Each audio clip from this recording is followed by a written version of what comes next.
Ya, kita mulai. Ya, Bapak. Ini ada Pak Arif, Pak Arman, dan Pak Zaki. Oh, Pak John menghilang. Ya, terputus mungkin ya sinyalnya. Baik, kita tunggu saja. Eh, oke, mungkin kita langsung mulai kalau gitu. Nah, kita sampai di pembahasan ke-7 ya. Pekan lalu kita dua pertemuan, 5 dan 6. Hari ini kita bahas terkait masalah pertemuan 7 dan 8.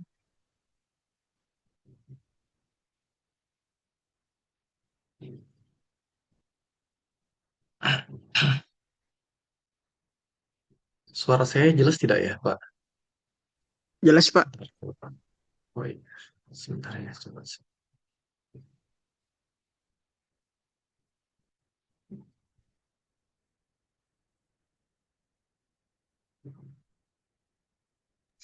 Masih di kampus ya, Pak? Ya, iya, betul. Ini saya anu apa? Masih sementara nunggu istri. Istri masih kuliah di RS Unhas, jadi saya nunggu dulu. Nah, istri masih apa? Ambil spesialis, jadi ya gitu.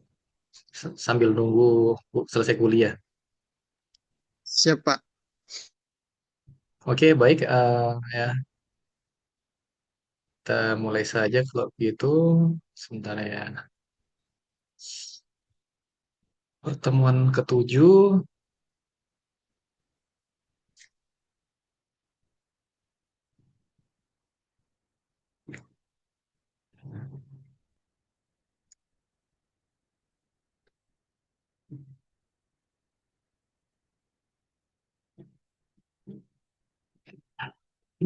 Baik, ini terlihat ya, Pak sekalian. Untuk yang TI, Pak siapa saja ini? Pak Ya, Zaki, Pak Zaki itu TI atau SI ya? Maaf, saya lupa. Teknik Pak, teknik. Oh, teknik. Iya Pak, Pak Arman, TI. oke. Pak Arif, TI juga. ya Pak. Dari Pak, betul. Oh iya, baik. Ya, kurang lebih yang agak aktif di TI 3, 1 SI ya. Mungkin bisa diingatkan lagi ya di reminder eh, yang belum hadir. Ya, baik. Kita mulai saja kalau begitu. Baik. Assalamualaikum warahmatullahi wabarakatuh dan selamat malam Bapak-Bapak sekalian. Kita mulai Oh, untuk pembahasan kita di pertemuan ke-7 ya. Terkait masalah desain widget tingkat lanjut dengan list view, grid view, dan card. Nah, kalau di pertemuan-pertemuan terakhir, kita sudah bahas terkait masalah kontainer, kemudian elemen card dengan dialog ya. Nah, kalau di sini lebih mungkin terkait masalah pembagiannya, terkait masalah apa view-nya. Bagaimana kita mengalokasikan view agar lebih efisien ya untuk banyak data gitu. Baik, bentar ya. Jadi yang akan kita bahas kurang lebih terkait masalah tiga elemen sebelumnya. Kemudian eh untuk targetnya adalah memberikan respon ya visual melalui berbagai macam dialog gitu. Baik. Jadi list view itu kalau kita tuh ya melihat kalau di bahasa pemrograman lain mungkin kita bisa menganggapnya sebagai table. Tapi kalau di Flutter itu agak berbeda atau mungkin lebih khususnya ke mobile ya. Kalau di mobile, semua list view itu bisa untuk mendetailkan atau bisa menjadi navigasi. Jadi tidak hanya sebagai apa penampil sebuah data, tapi bisa juga untuk menjadi alat navigasi gitu. Nah, kalau misalnya kita mungkin mengembangkan suatu website misalnya, nah kalau di web itu bisa dianggap mungkin sebagai card, elemen card ya. Nah, kalau misalnya di apa mobile biasanya bisa menggunakan card, bisa menggunakan list view. Nah, perbedaannya jika itu karena mungkin akan lebih diutamakan untuk sebuah experience ya. Jadi kalau misalnya kita mungkin membuat suatu apps yang diperuntukkan untuk target user yang memang dari segi awam dia hanya bisa melihat eh, tampilan yang bagus ya gitu ya. Maka car itu lebih bagus karena bisa untuk memperindah gitu suatu halaman. Mungkin kalau kita melihat suatu apa kita di sebuah aplikasi apa ya namanya. Kalau e-commerce itu biasa tidak terlalu di mana ya ditargetkan untuk target yang indah-indah gitu. Tapi kalau misalnya seperti aplikasi mungkin aplikasi di rumah sakit bisa karena biasanya kalau rumah sakit kan lebih banyak orang yang awam ya. Apakah mungkin itu orang-orang yang mungkin agak lansia atau mungkin orang-orang yang kurang bisa untuk membaca, maka dia mungkin bisa melihat suatu gambar untuk menafsirkan untuk mengetahui bahwa maksud dari gambar itu adalah untuk pindah ke halaman mungkin rawat jalan atau kalau dia mau melakukan perobatan mungkin harus lewat pintu itu gitu. Jadi card itu bisa dianggap juga sebagai navigasi, tapi untuk menjadi penjelas ya dalam sebuah view yang berbentuk gambar gitu. Nah, jika menggunakan list view, itu hampir sama seperti card, tapi lebih dioptimalkan untuk data yang lebih banyak gitu. Kalau misalnya kita menggunakan table, nah mungkin di kantornya bapak-bapak sekalian itu mungkin ada ya sistem informasi manajemen gitu. Kantornya mungkin ada sistem seperti itu. Nah, dalam sebuah record, nah ini bisa diperumpamakan sebagai record ya. Kita bisa mengumpamakan ini sebagai sebuah record. Jadi setiap record itu mungkin memiliki avatar, memiliki nama, kemudian ada emailnya, dan seterusnya. Jadi eh, dal- dalam list view ini itu ada mungkin berapa ini? 3, 4, 5, 6, 7, 8. Ada 8 data. 8 data. Nah, 8 data itu kira-kira berapa indeks? Pak Pak Arif, Pak Zaki, Pak Arman. Kalau boleh tahu kira-kira 8 data itu atau 8 objek itu ada berapa indeks?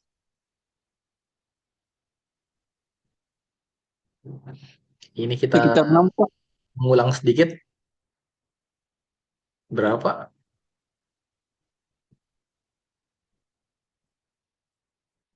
Apa suara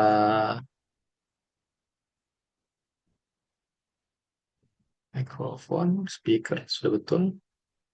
Oke, sebentar. Coba saya pakai headset ya. Nah,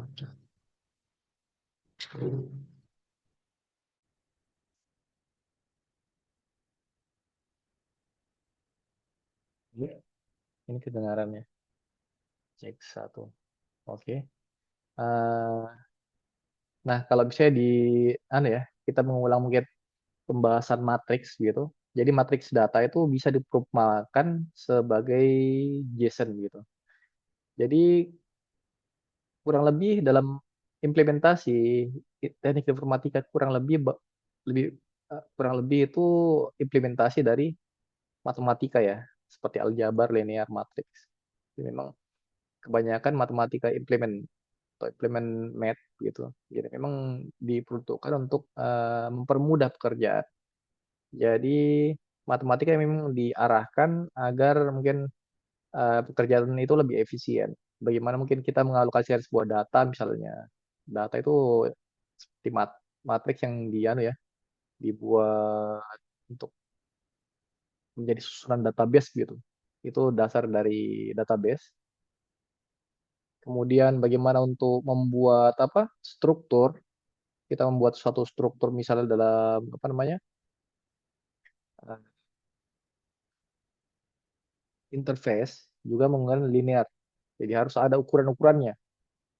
Misalnya kita mengambil ukuran mungkin dari jarak kiri ke kanan, kemudian dari apa jarak Y-nya, jarak X dan seterusnya. Itu semua ada perhitungannya. Begitupun untuk mungkin data centernya dan seterusnya. Nah, untuk list view bisa menggunakan pemanggilan dengan cara list view builder. Ini adalah elemen atau widget ya yang dapat kita gunakan untuk pemanggilan list view dalam Flutter. Jadi ya bisa dibaca Bisa, Pak. kalau kita kalau kita mungkin membuat satu card itu tidak bisa merender. Jadi memang tidak diperuntukkan untuk merender data ya. Tapi kalau kita menggunakan list view, kita mungkin bisa menggunakan elemen unlimited scroll. Kalau di web itu ada disebut unlimited scroll ya. Jadi kita bisa scroll terus sampai tidak terbatas sampai server dari backend itu down gitu. Jadi yang bisa apa eh, menghentikan adalah server backend yang tidak mampu lagi memproses kerja dari concurrent user gitu. Mungkin sudah saya jelaskan ya kan lalu ya, atau mungkin di kelas lain saya jelaskan. Jadi ibarat kalau kita memakai sebuah API itu ada yang disebut latency. Latency sangat dipengaruhi dari bottleneck. Jadi ibarat begini ya, mungkin sudah ya, atau mungkin di SI saja saya jelaskan, saya lupa. Ibarat kita membuat suatu botol ya, ibaratnya seperti ini. Nah, nah diibaratkan, ini terlalu besar kayaknya, harus lebih kecil lagi. Nah, ibaratnya kita membuat suatu botol, kemudian moncongnya apa, lehernya ini sedikit. Ibarat tubuhnya ini atau badinya ini itu adalah sebuah server ya, adalah server kita, data center kita begitu. Nah, data center ini terdiri mungkin dari RAM, ada RAM-nya, dari di sini ya. Aduh, oke, mungkin saja RAM, kemudian apa lagi? Ada CPU, kemudian thread.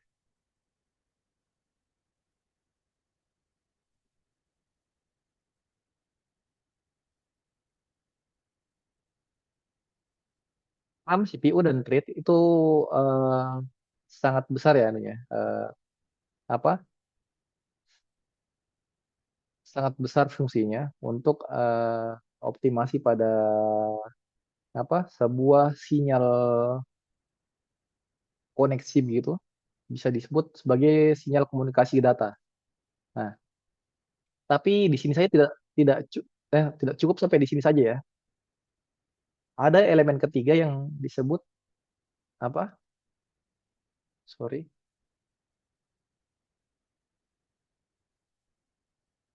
itu. Salah. Bisa hapus satu ini. Ini. Ya, ada elemen ketiga yang disebut dengan bandwidth.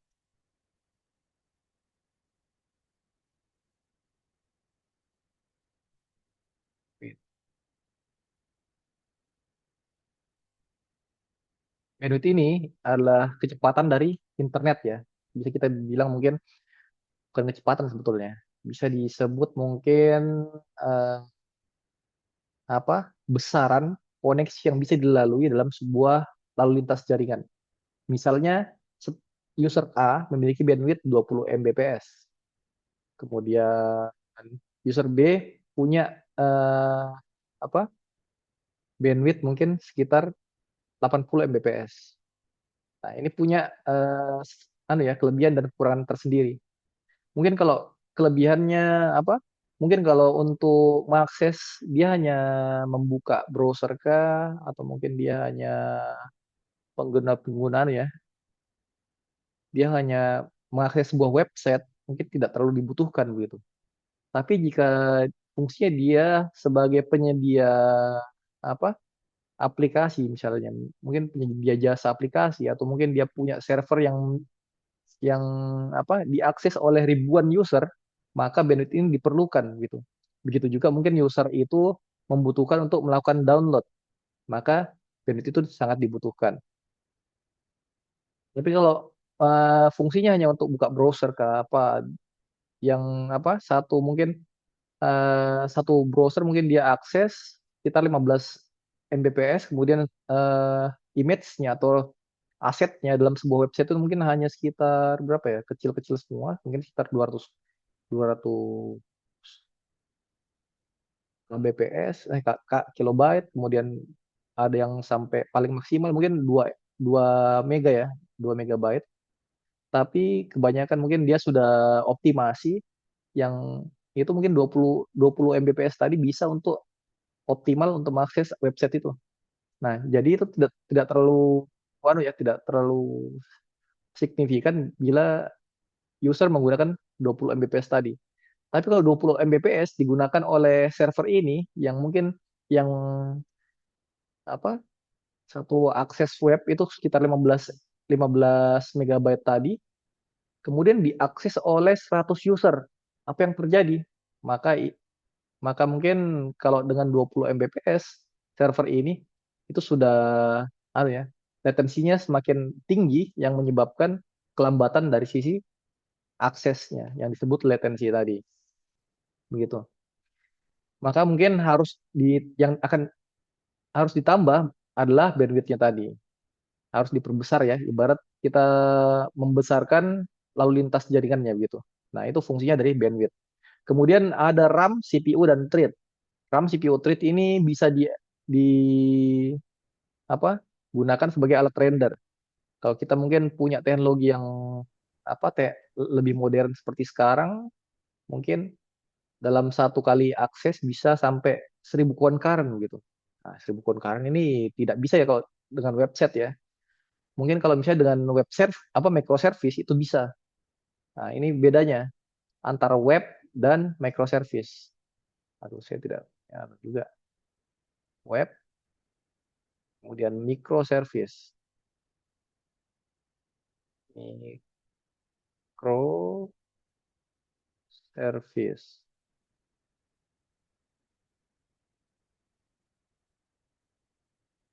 Gini ya.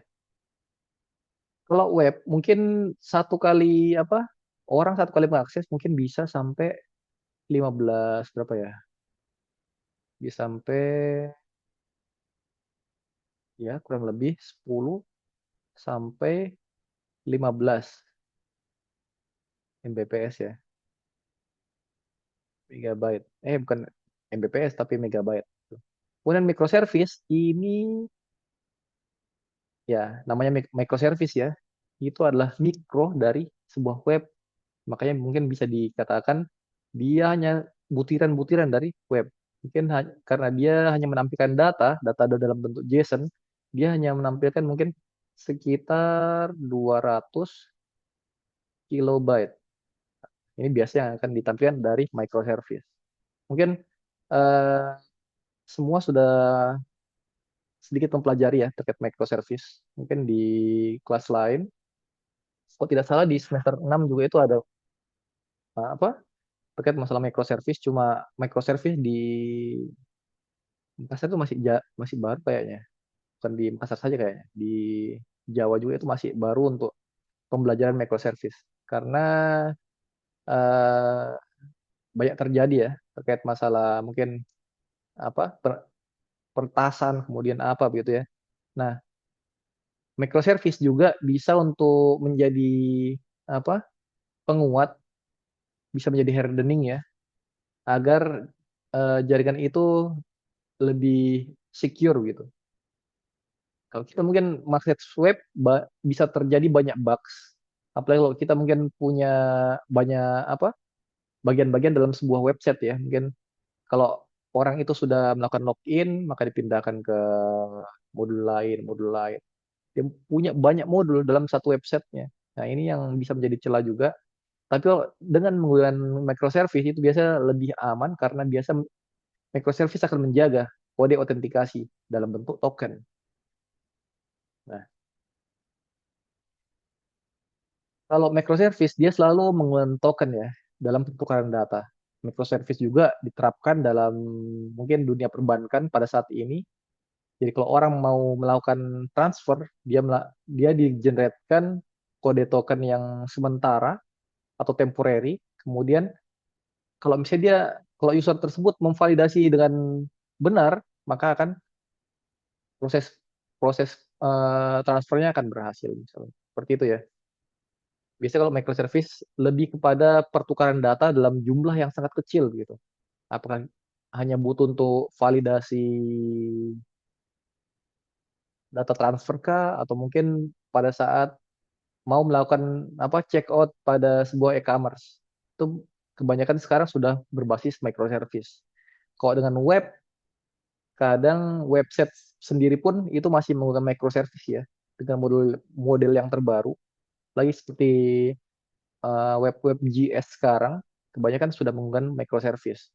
Kalau dengan website yang model lama seperti PHP itu kadang masih menggunakan native, makanya dari sisi celah pun banyak sekali celahnya yang bisa menyebabkan mungkin terjadinya peretasan gitu.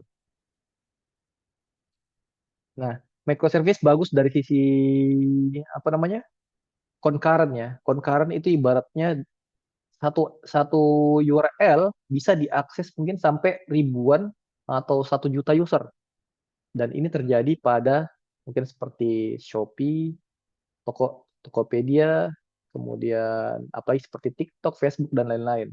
Itu mungkin sampai jutaan ya dalam 1 detik begitu. Nah, ini juga yang membedakan bahwa microservice itu bisa diakses sampai jutaan orang. Tapi kalau dengan website yang native mungkin kita mungkin pernah ya di zaman-zaman dulu mengakses mungkin seperti apa? Kalau dulu tuh kayaknya Facebook, kemudian Friendster ya, mungkin yang masa-masa tahun 2008-an, 2005 ke atas ya, 2005 sampai 2010 itu masih dapat Friendster. Nah, pada saat itu semua kan masih berjenis apa native. Kalau native biasa baru sekitar berapa 500 orang yang mengakses website itu sudah mulai kelambatan, dia akan menurun. Nah itu kalau misalnya latensinya naik maka concurrentnya akan menurun karena ada pembengkakan dari sisi resource yang ini ya, resource-nya ada pembengkakan di sini. Makanya eh, sangat disarankan untuk apa teknologi sekarang itu semua menggunakan microservice dan nanti akan kita bahas juga di anu ya mungkin pertemuan keberapa ya 8 antara sekitar 18 sampai pertemuan ke-20 mungkin kita akan bahas bagaimana cara teknik pembuatan microservice gitu ya. Kemudian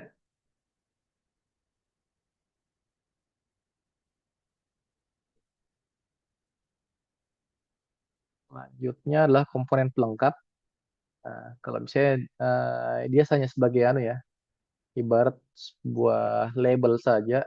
Kalau kita eh, apa membuat suatu list maka harus ada komponen-komponen pendukung untuk menjelaskan gitu. Mungkin bisa dibilang seperti list title, kemudian struktur item seperti icon, judul dan seterusnya. Jadi ini hanya komponen pelengkap saja yang diambil dari widget dasar gitu. Oke, selanjutnya adalah grid view. Nah, kalau apa namanya? Yang tadi list view bisa merender sekitar ribuan ya. Nah, sebetulnya grid view juga hampir sama, tapi dari sisi performa masih lebih di bawah dari list view. Ya, digunakan juga untuk tata letak berbentuk baris ya dan kolom. Tinggal di foto, menu aplikasi dan seterusnya. Kemudian fleksibilitas dalam menentukan jumlah kolom atau cross exist count-nya. Kemudian ya bisa dilihat di bagian samping di mana apa grid view ini lebih diperuntukkan untuk yang menampilkan data dalam jumlah besar ya. Bisa sebagai etalase, bisa untuk apa produk-produk dalam sebuah marketplace ya. Fungsinya hampir sama seperti list view, tapi kalau untuk grid view ini dia jumlah akses itu lebih sedikit gitu. Nah, kalau misalnya list view tadi bisa merender dalam 1 detik ya, bisa sampai jutaan. Tapi kalau misalnya untuk grid view, dia lebih sedikit karena elemen yang ditampilkan juga akan lebih apa? Memang dia optimalkan untuk sesuatu sesuatu yang thumbnailnya besar gitu. Apakah dia dalam bentuk image ya, image atau gambar.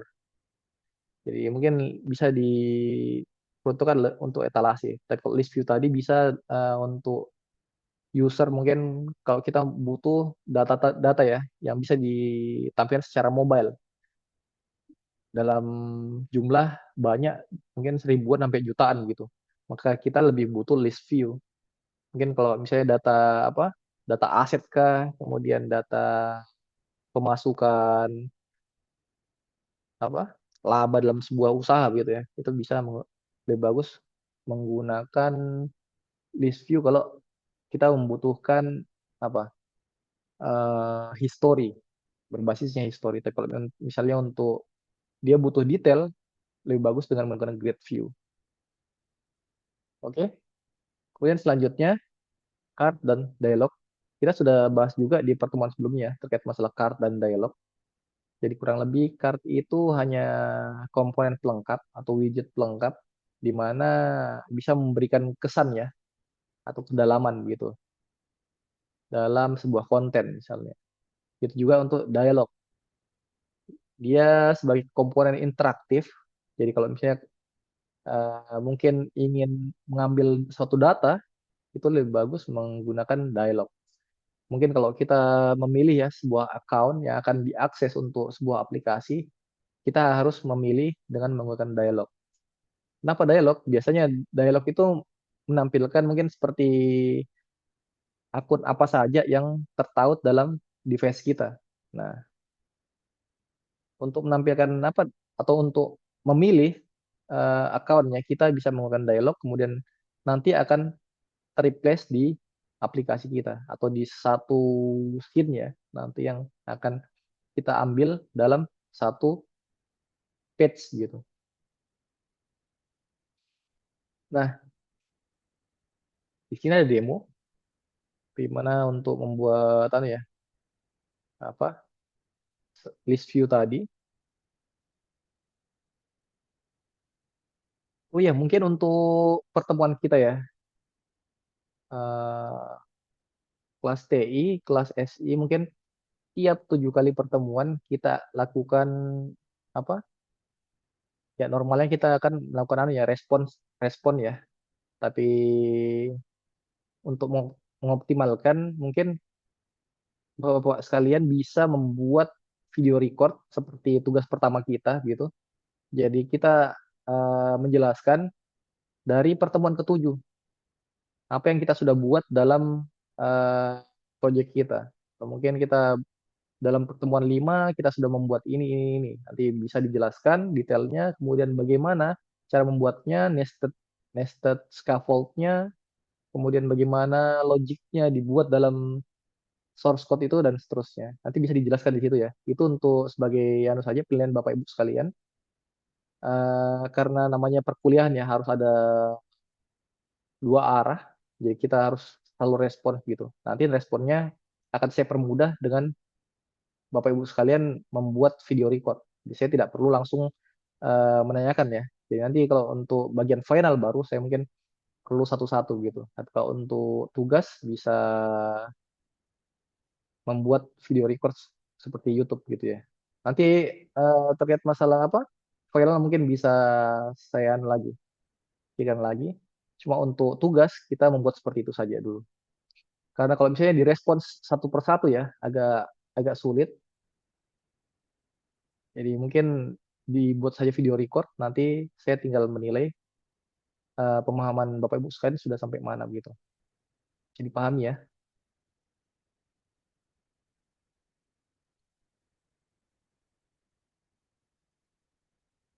Oke, mungkin kita coba saja.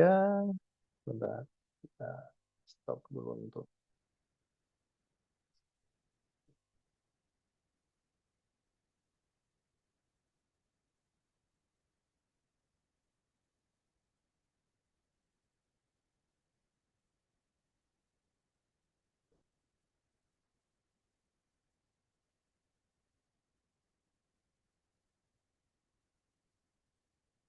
kita buka project kita. Nah, mungkin saya bisa jelaskan ulang ya cara penggunaan Android Studio. Nah, kalau di pertemuan awal kan kita eh, commit-nya pakai VS Code ya. Nah, ini bisa menjadi pilihan juga. Bisa menggunakan VS Code, bisa menggunakan Android Studio. Nah, kira-kira enak mana ya? Mungkin bisa dipilih. Kita vote gitu ya. Karena kalau misalnya kita menggunakan Android Studio, kekurangannya memang apa ya? Kelebihan dulu ya. Kelebihannya memang bagus dari sisi penggunaan. Tapi kekurangannya kadang membutuhkan RAM di atas 16 GB. Jadi kalau misalnya Bapak Ibu sekalian menggunakan RAM device atau laptop yang di bawah 16 GB, biasa akan terjadi kelambatan gitu ya. Itu yang untuk plus minusnya. Tapi kalau plusnya dari sisi kemudahan, nanti saya perlihatkan ini bisa kita coba 97.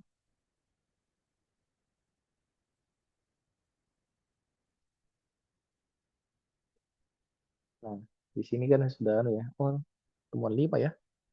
Kok tidak salah pertemuan 56 kita tidak terlalu bahas ya. Jadi kemarin kita hanya mungkin teori saja, kemudian praktikum saya bilang bukan ini ya.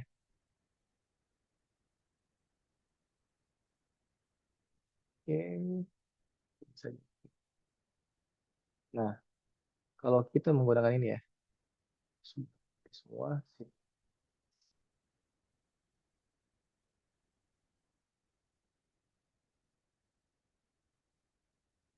Nah, ini untuk VS Code, biasanya normalnya kan seperti ini ya. Hmm.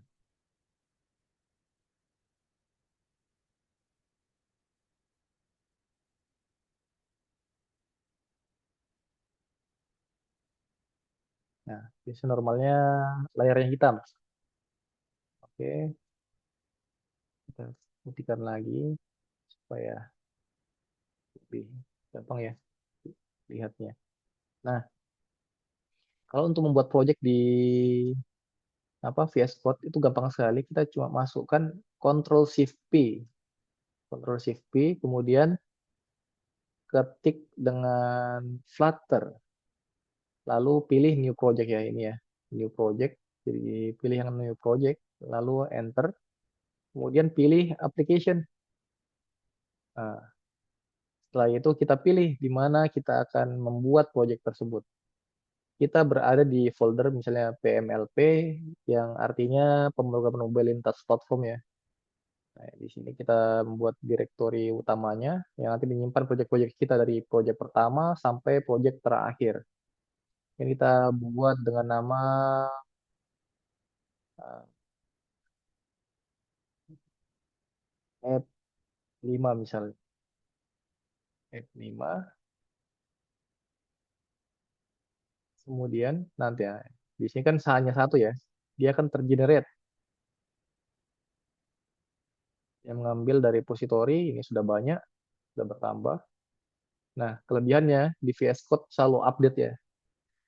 Kurang tahu kalau untuk Android Studio juga sekarang kayak sudah menggunakan instalasi online. Nah, kalau dulu kan itu masih menggunakan offline ya, berbasisnya offline. Jadi mungkin pada setiap versi akan selalu disimpan di local repository atau mungkin local storage atau local device. Kemudian kalau misalnya membuat project nanti akan diambil dari lokal tersebut terus di-generate menjadi directory seperti ini. Nah, kelebihannya sekarang sudah menjadi online ya. Jadi kalau misalnya kita membuat satu project itu selalu update dengan komponen-komponen terbaru gitu. Jadi misalnya kita melihat bagian apa namanya? Di sini versinya ya, di versi-versinya, versi dari widget-widget bawaannya itu sudah lebih yang terbaru gitu.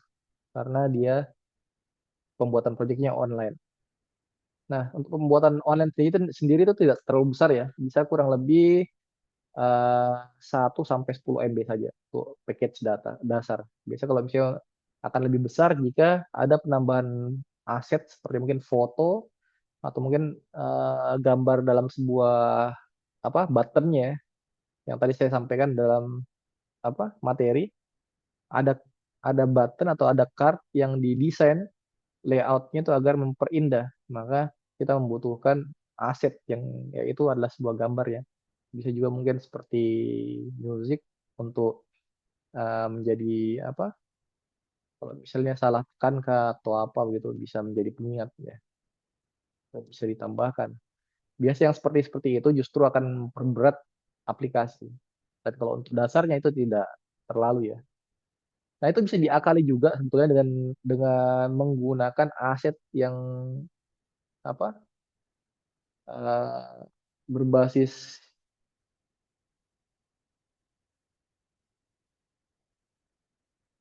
lagi namanya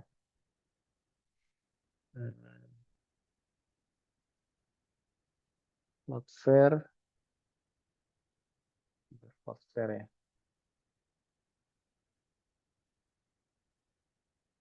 Dia bisa ada sekarang package ya yang memang dikompres tuh untuk diakses lebih banyak orang gitu.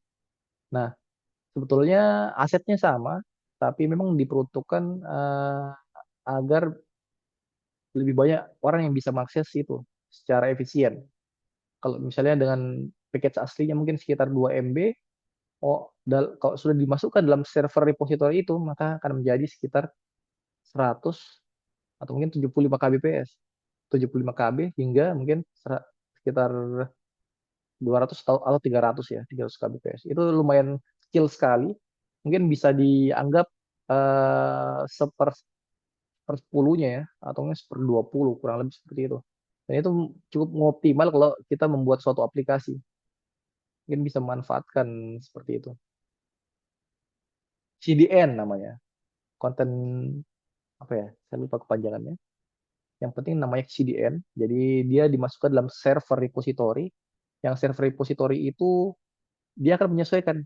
Kalau misalnya kita menyimpan apa suatu aset mungkin kita berada di Indonesia. Nah, harusnya server kita, mungkin VPS kita adanya di Amerika. Kita mungkin cari server yang murah tapi eh, dengan menggunakan resource yang lebih tinggi. Nah, dengan CDN tadi, asetnya itu bisa dipindahkan ke Singapura dengan harga yang lebih efisien murah gitu. Gitu ya. Nah, CDN tadi itu memperpendek jarak aset ya. Jadi mungkin untuk dari sisi API kita tetap mengakses dari Amerika atau US. Kemudian CDN ini ada yang dalam bentuk aset, ada juga yang dalam bentuk API. Jadi API kita akan dikirim ke Singapura dulu. Kemudian Singapura kalau misalnya kita melakukan pertukaran data, nanti dia mengolah cache-nya. Jadi ada jalur root atau disebut jalur atau disebut root ya, routing itu nanti akan dia simpan dalam sebuah CDN yang nantinya akan dimanfaatkan untuk mengakses file asli kita di server asli. Itu dari fungsi dari CDN. Nah, kita lanjut. Nah, jadi kurang lebih begitu. Ini selalu aktif ya. Nah, kalau kita menjalankan, kita pilih dulu device mana yang akan kita gunakan untuk menjalankan itu. Nah, di sini sebetulnya sudah ada ya emulator. emulator bawaan apa namanya eh, Android Android Studio, tapi kita juga bisa menambahkan mungkin seperti apa seperti BlueStack. Ini BlueStack juga bisa dimanfaatkan ya. Ini kelihatan kan Bapak Ibu? Ini Bapak-bapak semua ada Ibu.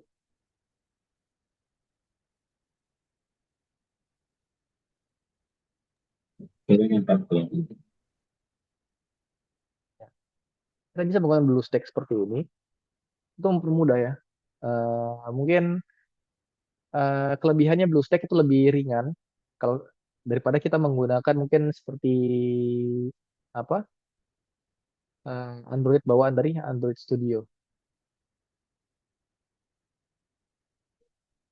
Ini kurang lebih seperti ini.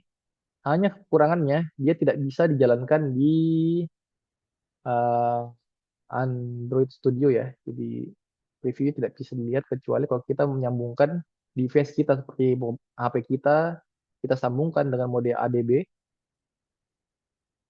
atau debugger ya, mode debug, nanti akan bisa tampil di Android Studio gitu. Setelah seperti ini, tinggal di apa itu.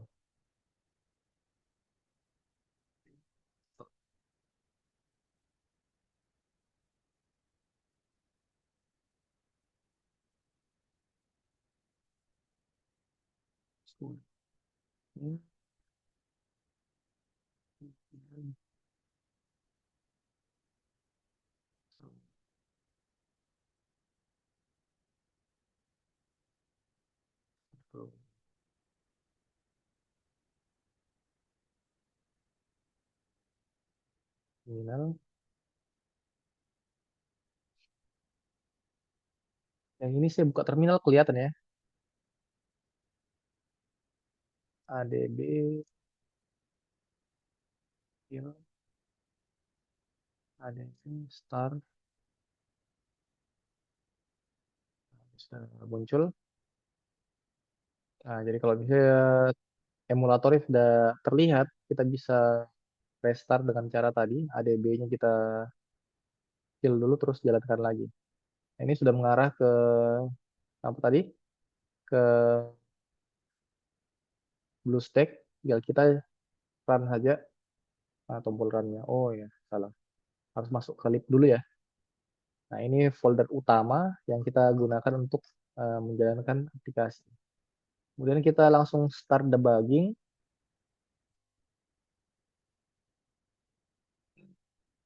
Langsung dia akan melakukan debug ya. Nanti prosesnya akan muncul di bagian bawah.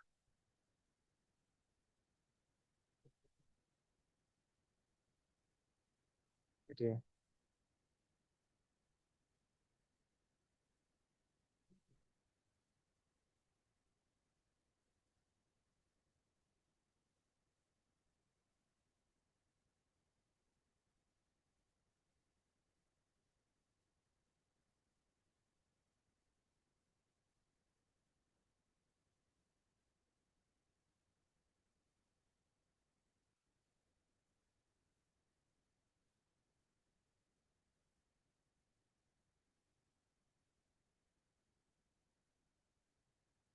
Tunggu sampai prosesnya.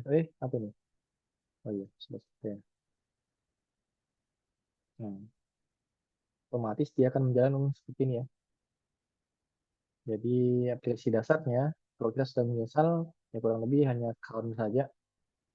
Mungkin yang sudah selesai untuk tugas pertamanya ya, itu sudah biasa. Ya, kemudian yang selanjutnya adalah ini berapa ini? Saya lupa. Oke, sih. Oke.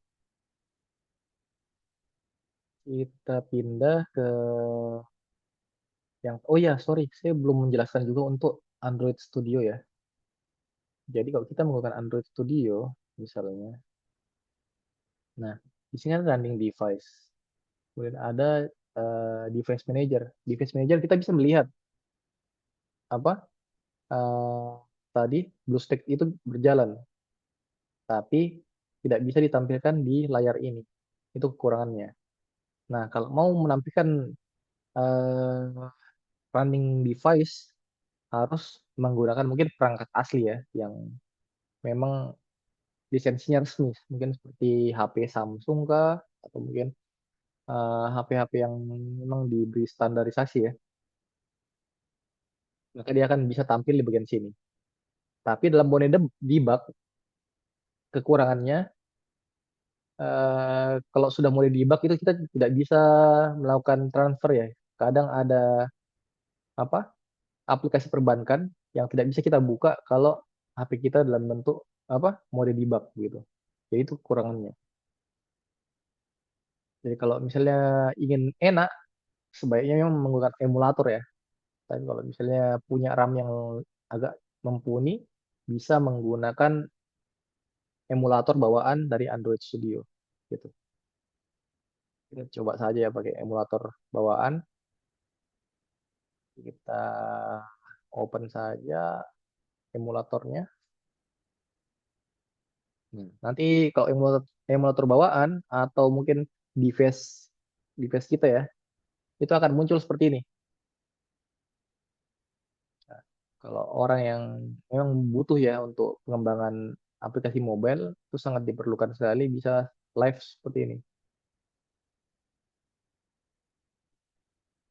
Yang tidak enaknya memang kadang apa Android bawaan device itu agak berat ya. Juga saya masih rasakan.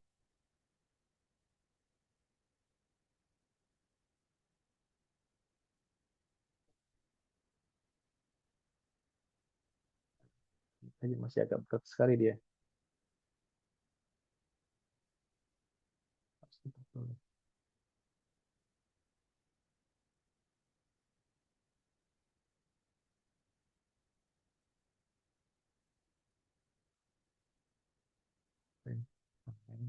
Seperti ini, begini saja dia masih ada anu ya, sering error.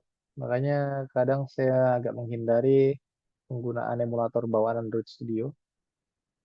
Kalau penggunaan cepat memang paling bagus menggunakan seperti BlueStack tadi ya, karena penggunaan RAM-nya tidak seboros kalau menggunakan Android bawaan Android Studio ini. Kita coba saja untuk apa namanya debugnya hampir sama seperti tadi. Tinggal pilih device. Nah, ini karena kalau apa namanya bawaan Android Studio biasanya karena Android itu adalah buatan Google, makanya mungkin dia akan membuat suatu device virtual dengan nama dari besutan Google juga seperti Pixel ya. Maka yang muncul di sini adalah HP buatan Google seperti Pixel. Oke, tinggal kita run. Kalau sudah mengarah ke ini ya, Pixel tadi, tinggal di play dan kita tunggu.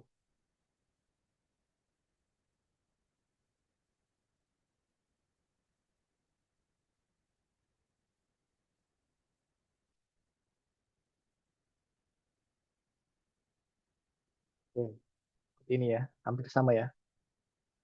Ya, ini untuk pertemuan 5 kita membuat satu card saja itu lumayan ribet sebetulnya. Cuma ini menjelaskan bagaimana kita membuat elemen ya. Di pertemuan 5 itu kita sudah bahas juga mana forward.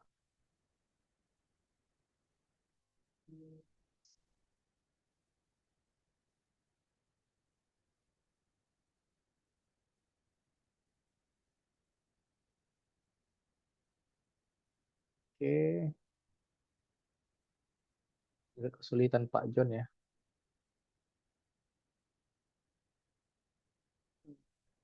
Iya. Nah, di pertemuan 5 ini ada yang disebut ini widget tree atau susunan ya, susunan apa dari widget gitu yang kita buat mungkin dari kontainer, kemudian kontainer terdiri dari row, dalam row mungkin ada dari ke kolom. Ya, kolom yang kita mungkin tempatkan icon, kontainer, teks, kolom kedua, icon, kontainer, teks, dan seterusnya. Ini adalah cara penggunaan dari widget di Flutter ya. Nah, itu yang tadi kita buat. Makanya dalam pembuatan ini saja, satu kart ini, itu kita membutuhkan pertama scaffold-nya, Ibarat kita membuat satu bangunan ya, kita harus membuat rumahnya dulu, kemudian bagaimana membuat apa dalam elemen body ini saja, elemen body ini saja itu menggunakan dari sini sampai sini kurang lebih.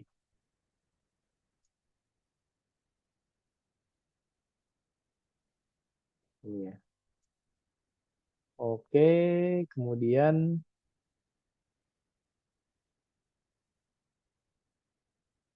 nah, nah ini juga terdiri dari beberapa baris ya.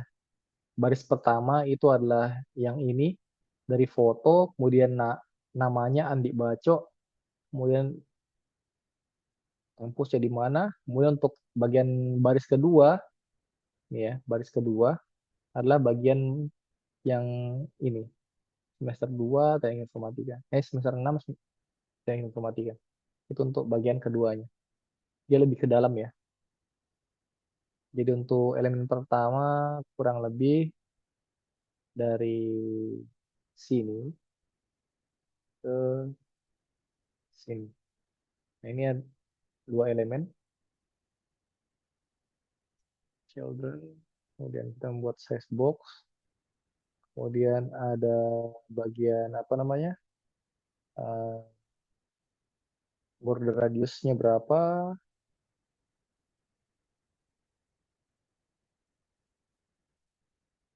Kemudian untuk kontainernya kita buat berada di tengah ya dengan cara main exist size untuk apa lebar dari cardnya, kemudian tambahkan main exist alignment untuk posisi center.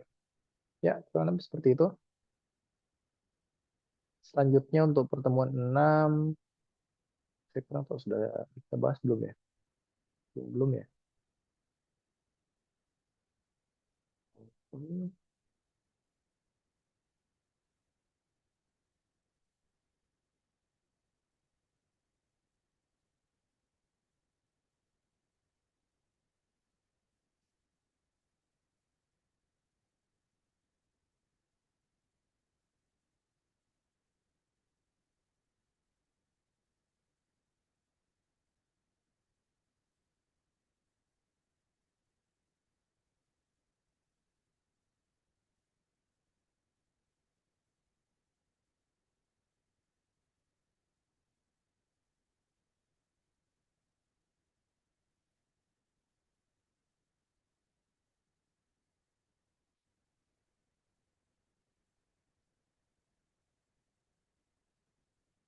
Kemudian ya, untuk demo ke-6,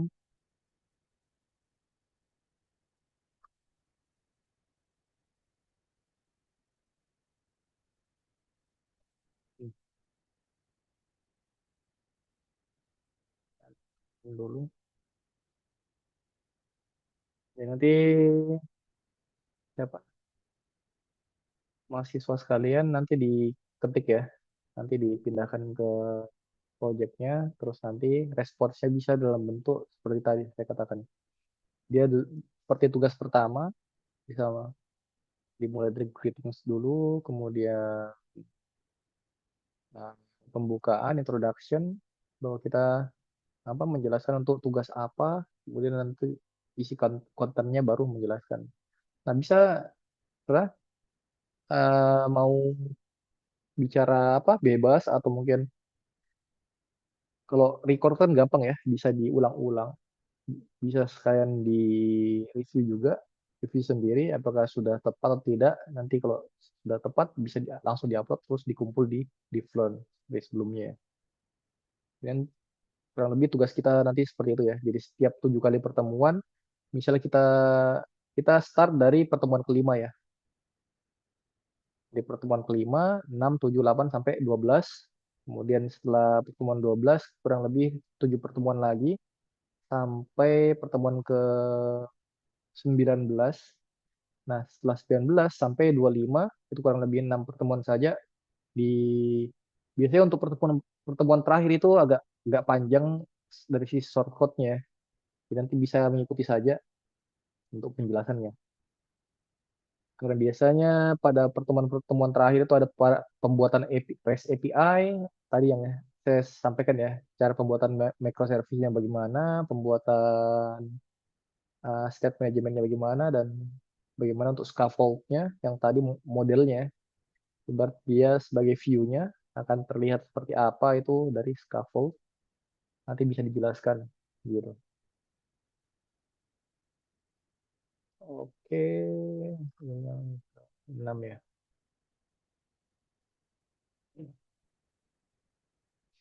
Nah, kalau 6 ada masuk ke elemen stateful widget ya.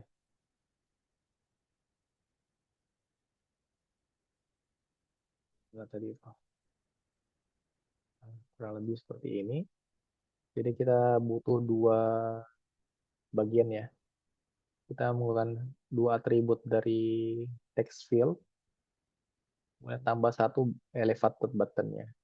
Nanti, nah ini belum bisa untuk mengirim, tapi dia hanya untuk ya, bahwa eventnya itu berhasil.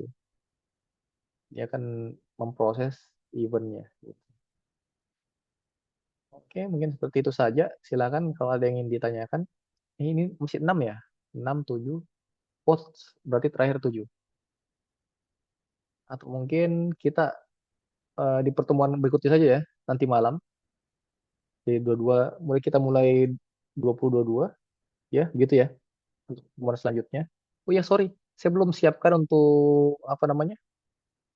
Bentar ya, sekalian. Saya belum siapkan untuk absensinya. Tunggu dulu.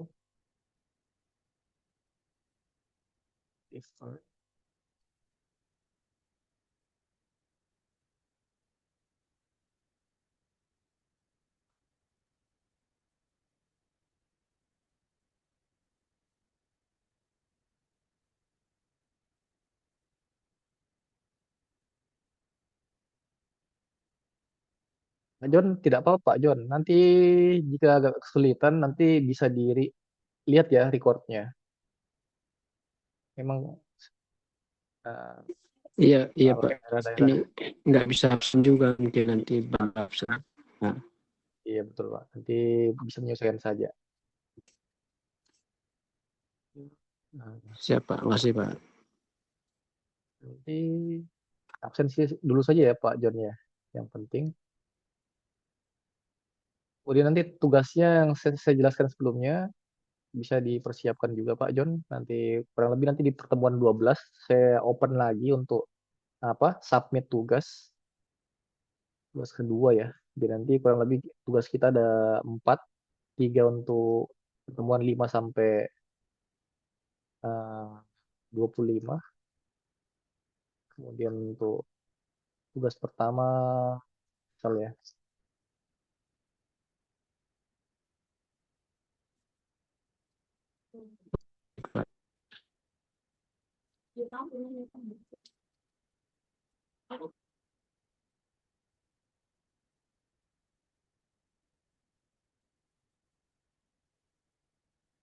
absensi pertemuan 7.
Nah, silakan Bapak sekalian bisa diakses di floornya ya untuk absensi.